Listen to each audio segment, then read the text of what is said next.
Hello সুপ্রিয় দর্শক, welcome to Taiba furniture.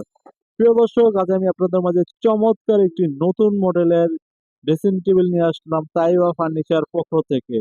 Dressing টেবিলটি খুবই সুন্দর এবং অনেক মজবুত, মেলামাইন বোর্ডের, ওয়াটারপ্রুফ, পানি পড়লে নষ্ট হবে না। সামনে সম্পূর্ণ মোটা থাকবে, ভিতরে সেলফও মোটা থাকবে এবং ব্যাক সাইড থাকবে 6 মিলি মোটা। ড্রেসিং টেবিলটির প্রাইস মাত্র 4,500 টাকা। মাত্র 4,500 টাকা আপনারা এত সুন্দর একটি ড্রেসিং টেবিল পাচ্ছেন তাইবা ফার্নিচারে। এটা সাইজ চড়া 2 ফিট এবং হাইট 6 ফিট। বিভিন্ন কালার আছে, আপনারা দেখে নিতে পারবেন। ঠিকানা ঢাকা কামরাঙ্গীরচর, খলিফাঘাট, মোচর। যদি আসতে না পারেন অবশ্যই কুরিয়ার মাধ্যমে যে কোনো জায়গায় যে কোনো জেলায় নিতে পারবেন। তো ভিডিওটি এই পর্যন্তই। আরো ভালো ভালো কালেকশন পেতে চাইলে অবশ্যই রুমি মেলা চ্যানেলটি সাবস্ক্রাইব করে সাথেই থাকুন। ভিডিওটি দেখার জন্য অসংখ্য ধন্যবাদ।